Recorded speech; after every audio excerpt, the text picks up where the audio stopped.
taken to protect their stations. They've turned the tops of London tower blocks into fortresses. Police and council officials made the discovery when they tried to break into an apparently empty council flat in Hackney in East London. What they found was a booby-trapped barricade of concrete and razor wire. Phil Bales reports. Once this was a typical high-rise council flat in Hackney. Now it's a pirate's fortress protected by 3 tons of concrete. Workmen sent to smash their way in say they could have been killed. Scaffolding pipes embedded in the concrete were allegedly wired up to the mains.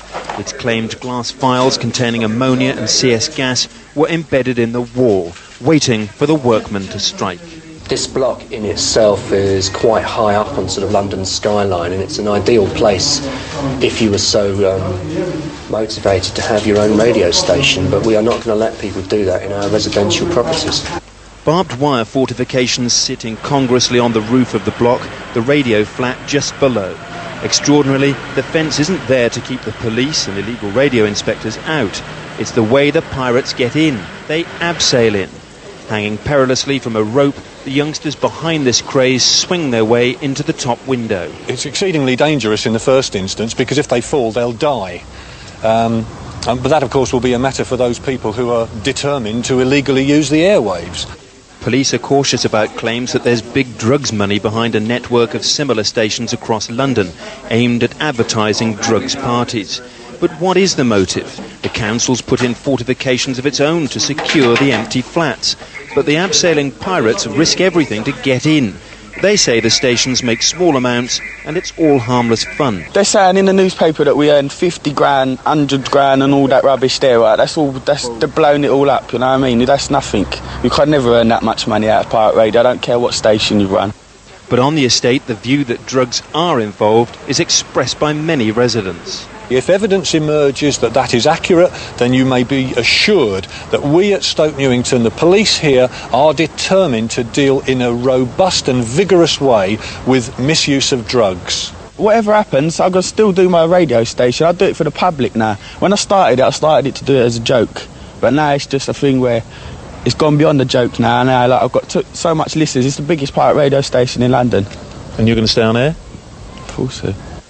It may not turn out to be harmless fun for passengers on a fully laden jet. The pirates' broadcasts can interfere with Heathrow Airport transmissions and could conceivably cause a crash. The stations also often broadcast on emergency services frequencies and could delay a fire engine or an ambulance. Phil Bales now joins us live from the newsroom. Phil, how seriously are police viewing this?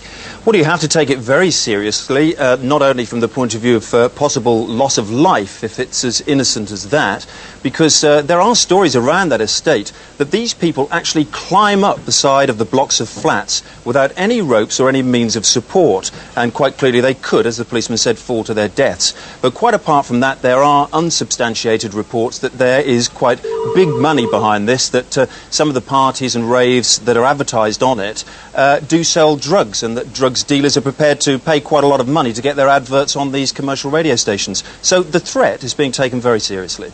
So are the pirates just going to be allowed to carry on then?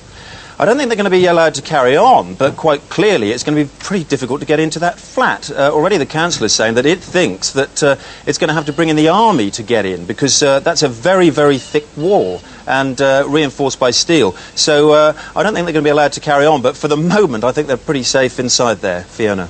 How big a problem could this become, Phil?